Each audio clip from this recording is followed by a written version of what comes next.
Hi. This is Dr. Stack here. I think a reporter reported from Tipperary that I said I was stitched up in every way. No, I didn't say that, but let's examine that a bit more carefully now. I think he was sort of they call that projection and narcissism. When you say what you think yourself and you assign it to somebody else, and maybe he wasn't far off the. Maybe he wasn't far off the mark, but I mean, he wasn't just speaking about me only. So let's look at what Ireland has done to the Whistleblowing Act. And what I'm saying here is Ireland's Whistleblowing Act, a stitch up by the legal profession, question mark, So let's see what they've done to the Whistleblowing Act. You can imagine, they're paid a lot of money to protect the powerful and the wealthy. These solicitors, there's very few of them for the squeeze middle. That's why I'm in favour of arbitration.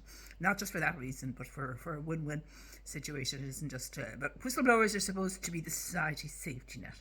They risk everything to expose corruption, fraud, abuse of power, and in return, the law should protect them. But in Ireland, the so-called protective disclosure system has been set up in a way that leaves whistleblowers isolated, vulnerable, and often silenced. And yes, the legal profession is up to its neck in it.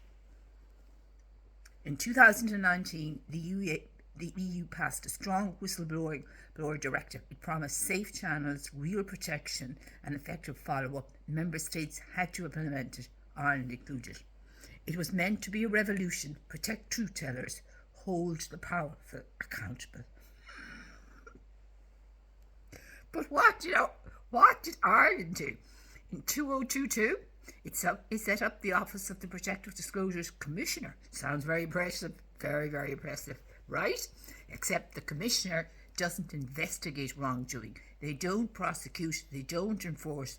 Their job is basically to be postbox, to transmit disclosures to some other authority. And when the only authority they could decide the issue is the courts, the Commissioner, he can't send to they can only stroke and close the file. That's not protection. That's abandonment. So no wonder this is the flaw. So who wins when the law is hollowed out? Question mark. Lawyers. Because if you're a whistleblower in Ireland, you're pushed into the courts, litigation is expensive, intimidating, and stacked against individuals. Most whistleblowers can't afford it. Meanwhile, the state, big business, and institutions have endless legal budgets. This is a system designed to grind people down. Now that all of us independents are ground down, I'm going to sort of figure out why.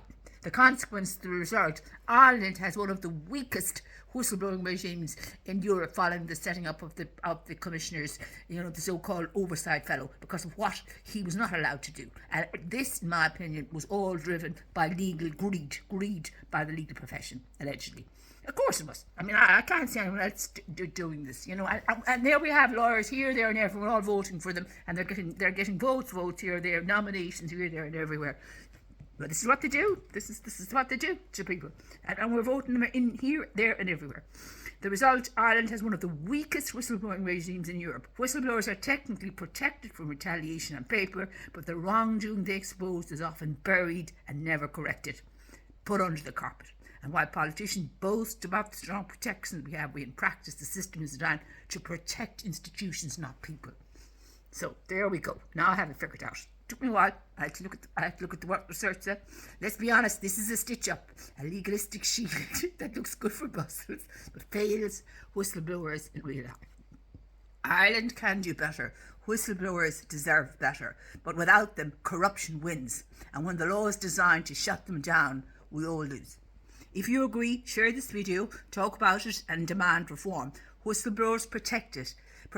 It's time we protected them.